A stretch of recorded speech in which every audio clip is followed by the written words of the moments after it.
नमो आयर्याणं नमो वज्रायाणं नमो लोय सव्यसाहुनम्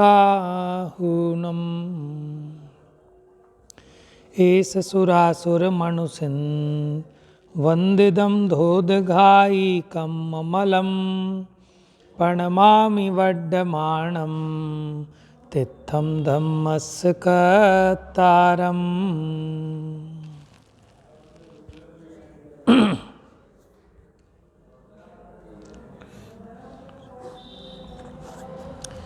तो यहाँ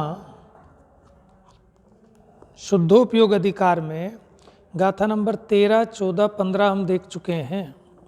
13 गाथा में शुद्धोपयोग के फल में होने वाला सुख कैसे है, अतिशय रूप है, स्वाश्रय से उत्पन्न होने वाला है। ये देखिए पेज नंबर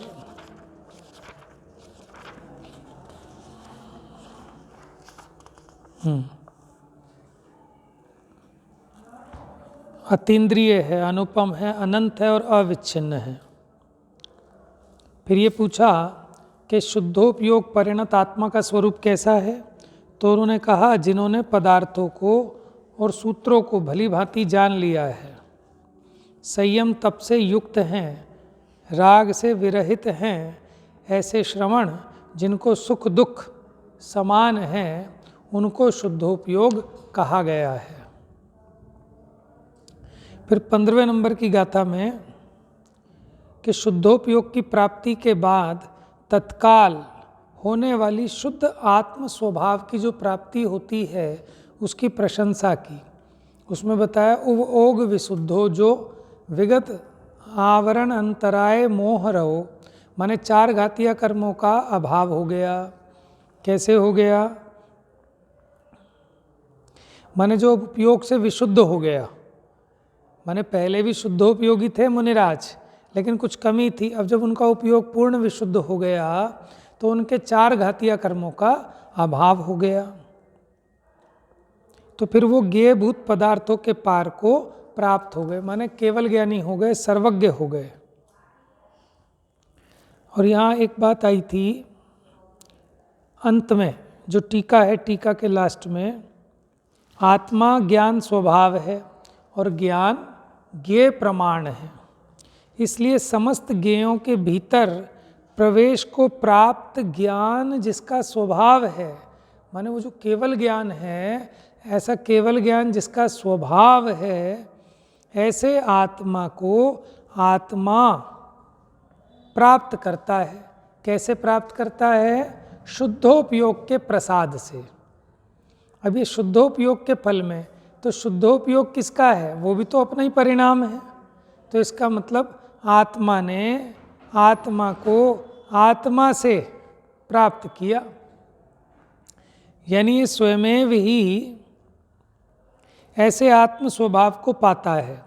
अब इसी बात को आगे बढ़ाते हुए 16वें नंबर की गाथा आती है, जिसको कहते हैं स्वयंभू की गाथा। अब शुद्धोपयोग से होने वाली शुद्धात्म स्वभाव की प्राप्ति, क्योंकि शुद्धोपयोग से क्या हुआ? शुद्धात्म स्वभाव की प्राप्ति हुई। जैसा केवल ज्ञान इसका स्वभाव था, वो स्वभाव प्राप्त हो गया, माने प्रकट हो गया। तो किससे हुई उसकी प्राप्ति? तो कहते हैं अन्य कारकों से निरपेक्ष। कारक किसे कहते हैं? कार्य की जो सहायक सामग्री कहो, उत्पादक सामग्री कहो, उसको कारक कहते हैं। कार्य की उत्पादक सामग्री को कारक कहते हैं। तो अन्य कारकों से निरपेक्ष होने से अत्यंत आत्माधीन है, पराधीन नहीं है, ये प्रकट करते हैं।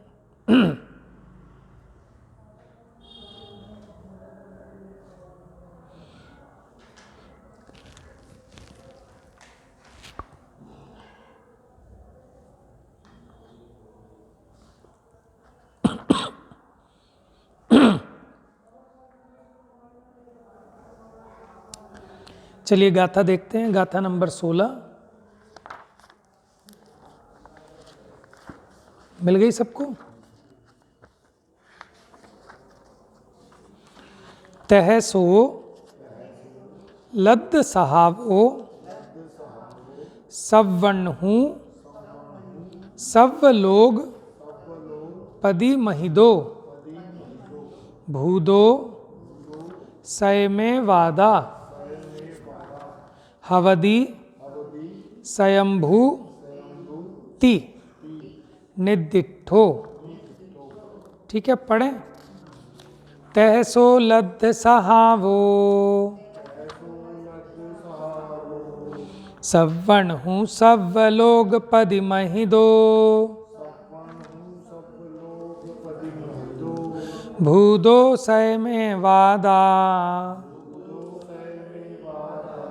हवदि स्वयंभुत्तिने दिठो। तहसो लद्ध सहावो सवर्ण हूँ सव लोग पद महिदो भूदो सयमे वादा हवदि स्वयंभुत्तिने दिठो।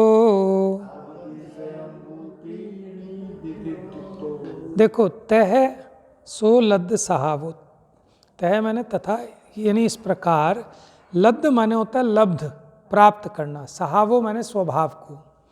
इस प्रकार वह स्वभाव को प्राप्त सवर्ण हूँ, सवर्ण हूँ माने जो सबको जानने वाले हैं यानी सर्वज्ञ, सब लोग पदी यानी सर्वलोकपति, सर्वलोकपति, महिदो माने महित यानी उनके द्वारा पूजित, सर्वलोकपतियों के द्वारा पूजित माने इंद्र नरेंद्र सुरेंद्र सबके द्वारा जो पूजित हैं। भूदो, भूदो माने हो गए, सयमे वादा, सयमे मादा, स्वयं माने स्वयमेव, आदा माने आत्मा, हवदी होता है, स्वयंभू इति निदिठो स्वयंभू होता है ऐसा कहा गया है। निदिठो माने निर्दिष्ट, किसने कहा है? तो जिनेंद्र, हाँ, इति इति इस प्रकार। तो इसका अर्थ क्या हुआ? नीचे अब पढ़ते हैं, इसका अनुवाद है निदिठो माने कहा गया है, निर्दिष्ट किया गया है। एक बार फिर देखो, इस प्रकार सो लब्ध सहावो, लब्ध माने प्राप्त करके, सहावो माने स्वभाव को। कैसे स्वभाव को? आत्मा का स्वभाव कैसा था कि केवल ज्ञान रूप, ऐसे स्वभाव को आत्मा प्राप्त करता है। इस प्रकार वह आत्मा स्वभाव को प्राप्त सर्वज्ञ, सवर्ण हूँ माने सर्वज्ञ, सब लोग पदी माने सर्वलोकपतियों से, महिदो माने जो उसके द्वारा आराधित है, पूजित है। भूदो सयमे वादा, भूदो माने हो गया, सयमे माने स्वयमेव, आदा माने आत्मा। तो आत्मा को किसी दूसरे ने भगवान नहीं बनाया, आत्मा का स्वभाव किसी दूसरे की मदद से प्रकट नहीं हुआ, आत्मा स्वयमेव अपने आप अपने उस स्वभाव भाव को प्राप्त हुआ। हवदि स्वयंभू, स्वयंभू माने स्वयंभू, निदिठो इसलिए उसको स्वयंभू कहते हैं। स्वयंभू का मतलब है स्वयं से, भू माने हुआ, जो अपने आप हुआ उसको कहते हैं स्वयंभू। ठीक है, तो इसी से वो शंभु शंभु कहते हैं। देखो संस्कृत प्राकृत में जो लिखा है ना स्वयंभू, स्वयंभू, तो शॉर्ट में उसका बना दिया लोगों ने शंभू। शंभू का मतलब है स्वयंभू, जो अपने आप से ही हुआ है, किसी दूसरे कारक के कारण नहीं हुआ आत्मा परमात्मा, तो ये स्वयं से ही हुआ है, इसलिए उसको स्वयंभू कहा। किसको? जिस आत्मा ने अपने उस स्वभाव को प्रकट कर लिया।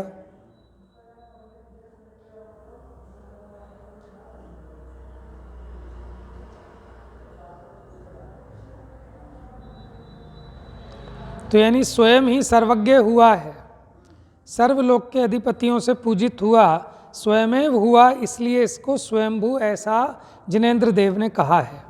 अब इसका अनुवाद और पढ़ लें, हिंदी अनुवाद नीचे। अब आपके पास कौन सा है? एक तो डॉक्टर साहब वाला है, डॉक्टर साहब वाले में से पढ़ते हैं हिंदी अनुवाद। त्रैलोक के अधिपति पूज्य लब्ध स्वभाव अर सर्वज्ञ जिन, स्वयं ही हो गए ताते स्वयं भू सब जन कहे। यहाँ पढ़ते हैं गुजराती वाला जो अनुवाद है। सर्वज्ञ लब्ध स्वभाव ने त्रिजगेंद्र पूजित रीते, स्वयमेव जीव थयो थको तेने स्वयं भू जिन कहें। कि स्वयमेव हुआ है इसलिए इसको स्वयंभू कहते हैं।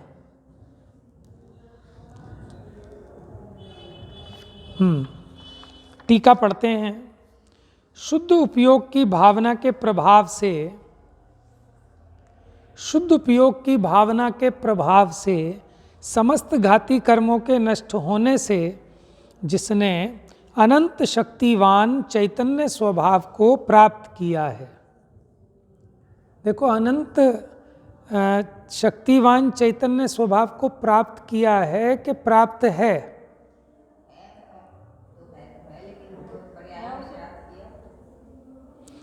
बात समझ में आनी चाहिए ना कि अगर प्राप्त है तो फिर शुद्धोपयोग की भावना क्यों भाई उसने?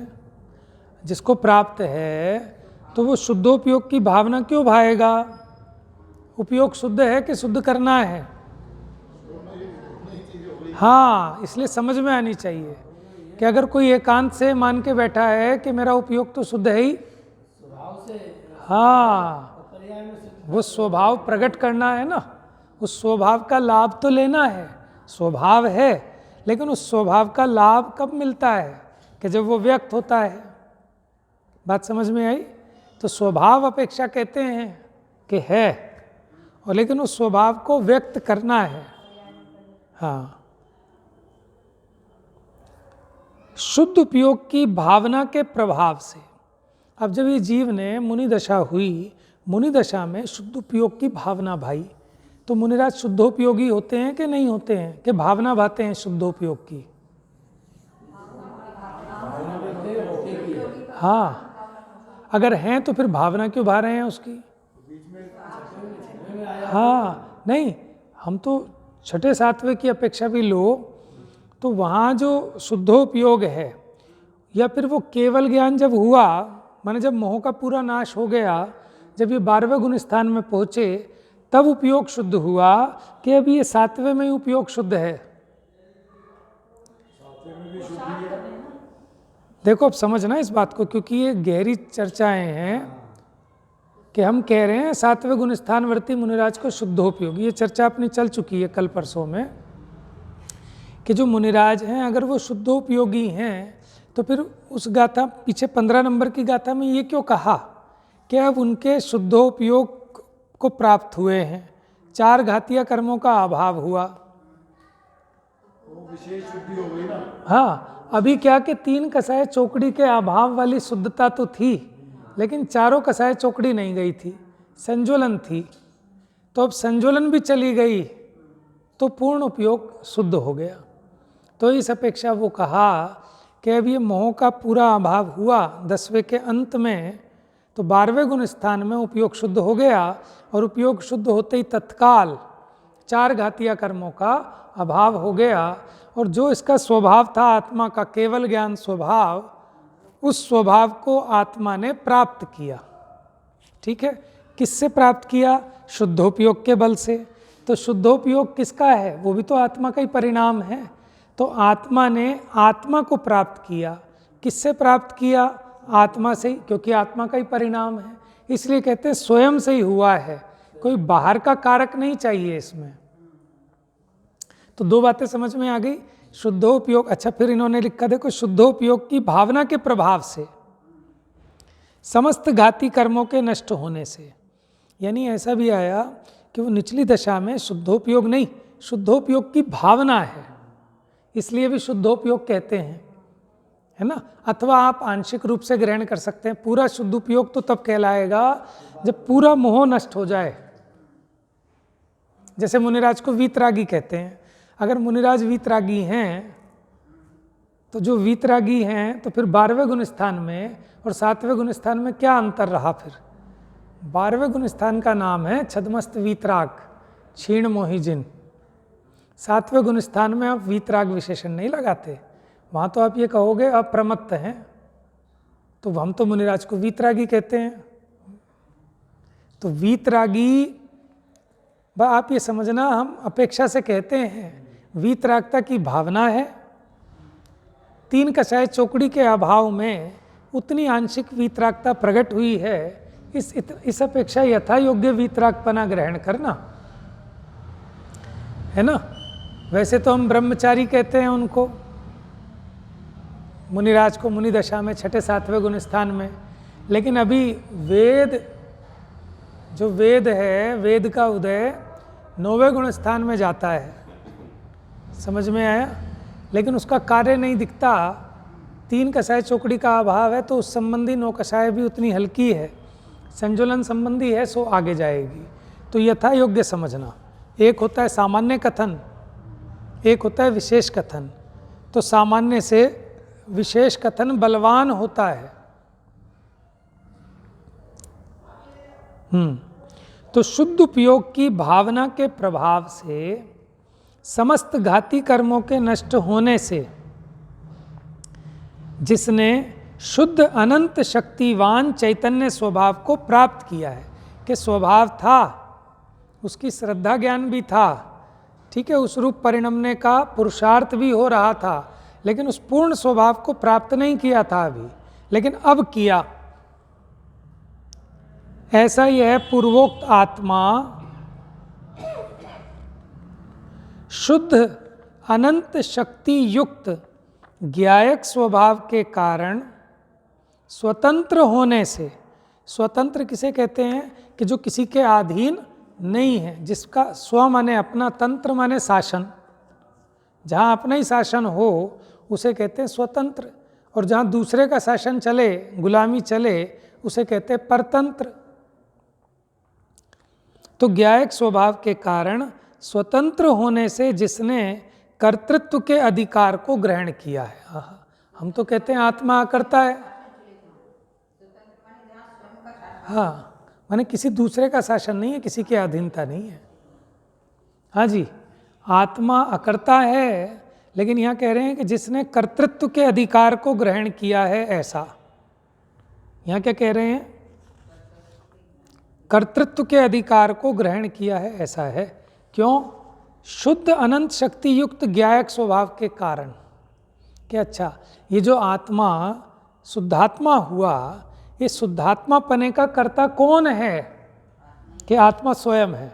ये बात सिद्ध कर रहे हैं यहाँ पर कि आत्मा, ये जो अपनी शुद्धात्म दशा को प्राप्त हुआ, इसका कर्ता कौन है? कि कोई दूसरा ईश्वर है, कि गुरु हैं? कौन है? स्वयं है। स्वयं क्यों है? क्योंकि अनंत शक्ति युक्त ज्ञायक स्वभाव मेरे पास है। देखो, कर्ता किसे कहते हैं? जो स्वतंत्रतया करे उसे कहते हैं कर्ता। किसे कहते हैं कर्ता? जिसे पर की कोई आवश्यकता ना हो, ठीक है। तो आत्मा अपने वो ज्ञान स्वभाव को प्रकट करे, ठीक है, इसके लिए आत्मा स्वाधीन है, स्वतंत्र है, और इसमें ऐसी योग्यता भी है क्योंकि अनंत सामर्थ्य युक्त है। इसलिए जिसने कर्तृत्व के अधिकार को ग्रहण किया है, किसने? आत्मा ने। अब ये सिद्ध करेंगे कि षट के 6 कारक आत्मा ही, आत्मा पे घटित होते हैं। कर्ता भी आत्मा, कर्म भी आत्मा, करण भी आत्मा, संप्रदान भी, अपादान भी, अधिकरण भी, ठीक है। वैसे हम 8 विभक्तियाँ पढ़ते हैं ना, कर्ता, कर्म, करण, संप्रदान, अपादान, अधिकरण, संबंध और संबोधन। तो यहाँ संबंध और संबोधन की चर्चा नहीं है। क्यों नहीं है? संबोधन की कोई आवश्यकता नहीं, संबंध 2 द्रव्यों में होता नहीं, ठीक है। इसलिए 6 कारक आए अपने। मोटा मोटा समझ लो, कर्ता किसे कहते हैं? कि जो करे अथवा जो स्वयं कार्य रूप परिणमित होता है, वो करता है, ठीक है। कर्म क्या होता है? कर्ता जिस भाव को प्राप्त करता है, कर्ता का भाव, कर्ता ने जिसको प्राप्त किया वो कर्म है।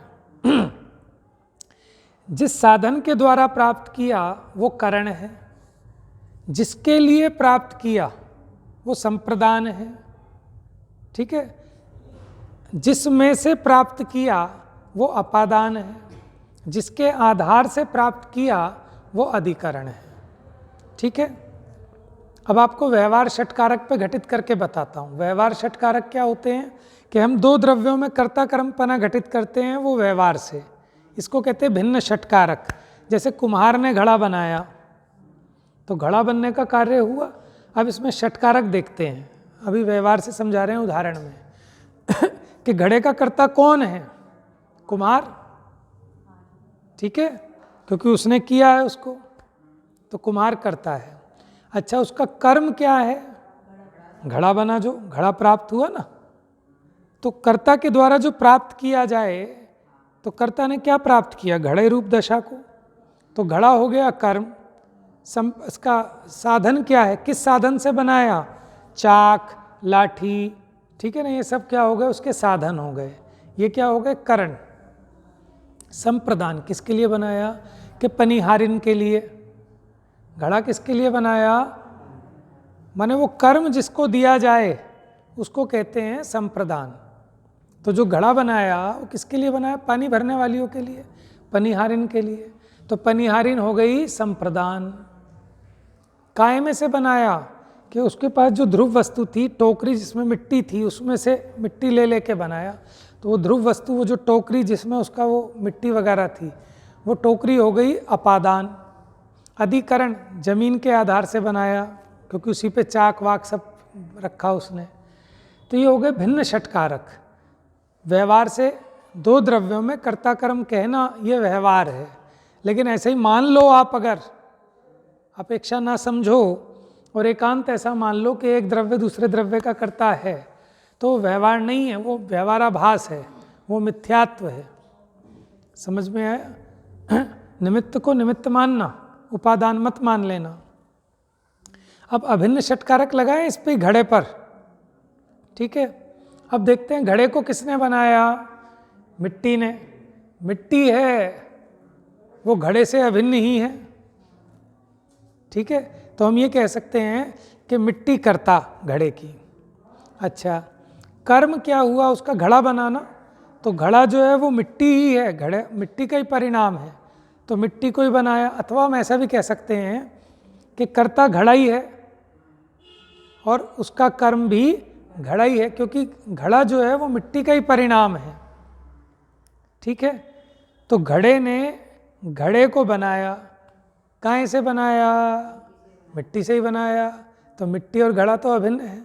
तो आप या तो ऐसा कहो, मिट्टी ने मिट्टी को मिट्टी से, मिट्टी के लिए, ठीक है, मिट्टी में से, मिट्टी के आधार से बनाया। कैसे कह सकते हो? क्योंकि घड़ा और मिट्टी अलग अलग नहीं है, परिणाम और परिणामी है, व्याप्य व्यापक है। मिट्टी घड़े में व्यापक है, व्याप्त है। तो मिट्टी करता है, जो घड़ा उसका कर्म है वो भी मिट्टी ही है। साधन किससे बना? कि चाक से बना, के लाठी से बना, ये तो सब बाहर हैं। असली साधन तो मिट्टी ही है। किसके लिए बनाया? वो घड़ा किसको दिया आपने? कुम्हार को दिया, पनिहारिन को दिया, सब कहने की बात है। वो घड़े रूप दशा मिट्टी को ही प्राप्त हुई है। पनिहारिन को तो ये तो व्यवहार से कहने में आता है। वो घड़े रूप दशा किसको प्राप्त हुई? घड़े को। तो घड़ा ही संप्रदान है। किस में से आई? मिट्टी में से आई, तो मिट्टी ही अपादान है। किसके आधार से बना घड़ा? मिट्टी के ही आधार से बना। तो इसलिए इसी प्रकार आत्मा में लगाओ आप। अब लगा के बताएंगे यहाँ पर।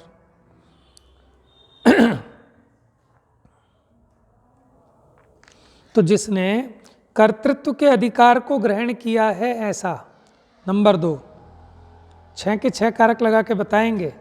शुद्ध अनंत शक्ति युक्त ज्ञान रूप से परिणमित होने के स्वभाव के कारण स्वयं ही प्राप्य होने से, स्वयं ही प्राप्त होता होने से कर्मत्व का अनुभव करता हुआ, यानी स्वयं ही कर्म है। आत्मा ने किसको प्राप्त किया? किसी दूसरे को थोड़ी। तो कर्ता जिसको प्राप्त करे, कर्ता का जो प्राप्य है उसको कहते हैं कर्म। तो वो जो अनंत केवल ज्ञान स्वभाव रूप आत्मा प्रकट हुआ, उस आत्मा को किसने प्राप्त किया? स्वयं आत्मा नहीं प्राप्त किया। तो कर्म भी आत्मा ही है। शुद्ध अनंत शक्ति युक्त ज्ञान रूप से परिणमित होने के स्वभाव से स्वयं ही साधकतम होने से करणता को धारण करता हुआ, वो आत्मा ही उसका साधन है। किसका? ये जो अपने स्वभाव रूप प्रकट हुआ आत्मा, उसका साधन भी स्वयं आत्मा ही है। शुद्ध अनंत शक्ति युक्त ज्ञान रूप से परिणमित होने के स्वभाव के कारण स्वयं ही कर्म द्वारा समाश्रित होने से, माने कर्म किसको दिया जाए? तो ये जो माने शुद्धात्म दशा प्रकट हुई, ये किसको दी? आत्मा को ही दी। तो आत्मा ही संप्रदान हो गया। कर्म स्वयं को ही देने में आता होने से संप्रदानता को धारण करता हुआ। पांचवा, शुद्ध अनंत शक्तिमय ज्ञान रूप से परिणमित होने के समय पूर्व में प्रवर्तमान विकल ज्ञान स्वभाव का नाश होने पर भी, विकल माने अधूरा, ये तो पूरा ज्ञान प्रकट हुआ, पहले वो जो ज्ञान थे वो विकल ज्ञान थे। विकलांग कहते हैं ना, विकलांग जिसके अंग अधूरे हों, तो वो अधूरे ज्ञान थे। पूर्ण ज्ञान प्रकट हो गया। तो विकल ज्ञान स्वभाव का नाश होने पर भी सहज ज्ञान स्वभाव से स्वयं ही ध्रुवता का अवलंबन करने से अपादान को धारण करता हुआ। अपादान क्या होता है? कि वो ध्रुव वस्तु, जैसे हमने कहा था टोकरी जिसमें से लेकर वो बनाया, तो ऐसी वो ध्रुव वस्तु स्वयं सहज ज्ञान है, सहज ज्ञान में से ही बना है, तो वो आत्मा ही है। और शुद्ध अनंत शक्ति युक्त ज्ञान रूप से परिणमित होने के स्वभाव का स्वयं ही आधार होने से अधिकरणता को आत्मसात करता हुआ स्वयमेव क्षय कारक रूप होने से अथवा उत्पत्ति अपेक्षा से द्रव्य भाव भेद से भिन्न घाती कर्मों को दूर करके स्वयमेव आविर्भूत होने से स्वयंभू कहलाता है।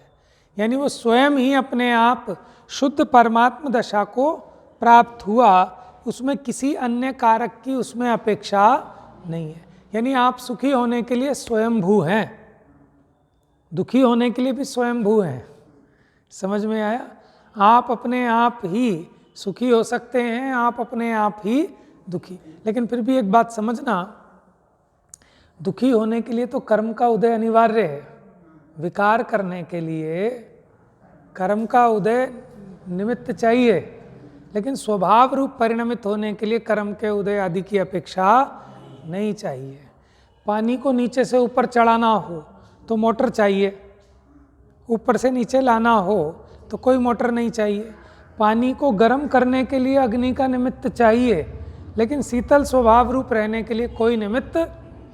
तो स्वभाव रूप परिणमित होना ये सहज है, उसमें निमित्त की आवश्यकता नहीं है। लेकिन विभाव रूप होना, उसमें पराधीनता है। समझ में आया? तो देखो, जो काम सरल है, सहज है, वो लगता है कठिन, जो कठिन है वो लगता है सरल। बताओ, पानी को गर्म रखना कठिन है कि शीतल रखना? समझ में आया ना? क्योंकि जो जिसका स्वभाव है उस रूप रहने में कोई कष्ट नहीं है, कोई विशेष पुरुषार्थ नहीं चाहिए, वो तो उसका सहज स्वभाव है ना?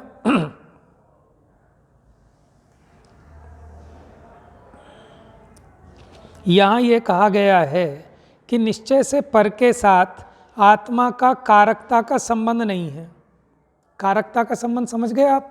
कार्य की उत्पादक सामग्री वो कारक कहलाती है, जिससे शुद्धात्म स्वभाव की प्राप्ति के लिए सामग्री ढूंढने की व्यग्रता से जीव परतंत्र होते हैं। अब व्यर्थ में परतंत्र हो रहे हैं ना जीव, कि मेरे को सुख चाहिए, तो कोई किसी चीज़ के चक्कर में फंसा है, कोई कि अरे कुछ नहीं, तेरा सब कुछ तेरे पास है। व्यग्र मत हो, ठीक है? ये सब विभाव हैं, कि मुझे शास्त्र पढ़ना पड़ेगा, मुझे देवशास्त्र गुरु की शरण में जाना, वो सब जो भाव आ रहे हैं ये भी सब विभाव हैं। भले ही वो भूमिका प्रमाण आएंगे, ठीक है, और उनको उपचार से साधन रूप भी कहा जाता है, ठीक है ना। माने देवशास्त्र गुरु के प्रति का जो परिणाम है, शुभोपयोग रूप जो भाव हैं, लेकिन एक्चुअल में असली कारण आत्मा का स्वयं उस भाव रूप जो परिणमन होता है, उसमें आत्मा स्वयं स्वतंत्र है, स्वयं परिणमित होता है। कोई गुरु, कोई देव, कोई शास्त्र तुझे परिणमा सके, ऐसा तो जिन सिद्धांत की मान्यता से बाहर है, बिल्कुल समझ में आया ना। लेकिन फिर भी यथा योग्य वहाँ निमित्त होते हैं, उस संबंधी उसकी विनय बहुमान भी होता है और उसकी सही अपेक्षा भी पता होती है, लेकिन पराधीन नहीं हो जाता कि भरपूर सुखी कर दोगे तुम, ये सोचे सन्मुख खड़ा रहा, ऐसा नहीं होता।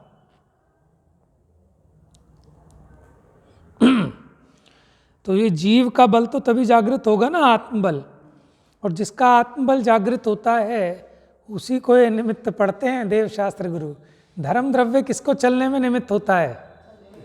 चलते हुए जीव पुद्गल को। ये बड़ी गजब की बात है। ये ट्रेन की पटरी ट्रेन के चलाने में निमित्त है, लेकिन कौन सी ट्रेन को? रुकी हुई को कि चलती हुई को? भगवान मदद करते हैं किसकी? कि जो अपनी मदद खुद करते हैं। समझ में? मास्टर पढ़ाता है किस बच्चे को? जो पढ़ने के लिए पढ़ने रूप परिणमित होता है उसको। समझ में आया? कितनी गजब की बात है कि जो स्वयं पढ़ने रूप परिणमित हो रहा है उसको मास्टर क्या पढ़ाएगा, और जो नहीं पढ़ता उसको क्या पढ़ा सकता है कोई? जिसमें स्वयं की योग्यता ना हो, जिसमें स्वयं की प्रज्ञा ना हो, उसको शास्त्र क्या करे? जिसमें अपनी बुद्धि ना हो उसको शास्त्र थोड़ी ना बुद्धि पैदा कर देगा। और जिसमें स्वयं की प्रज्ञा है उसको शास्त्र की क्या जरूरत? जिसमें स्वयं की ज्योति ना हो उसको चश्मा क्या करेगा? और जिसमें स्वयं की ज्योति हो उसको चश्मा क्या करेगा? बात समझना। हाँ ठीक है, वो वैसी पराधीनता होती है उस समय की कि यथा योग्य वैसा वो निमित्त होता है, लेकिन काम निमित्त से नहीं होता, काम उपादान से होता है। वो उपादान की कमजोरी है कि वो उसका उपादान उस टाइम ऐसा है कि चश्मा लगे तो ये आँख जानेगी, नहीं तो नहीं जानेगी। लेकिन ये भी इसकी अपनी उपादानगत योग्यता ऐसी है।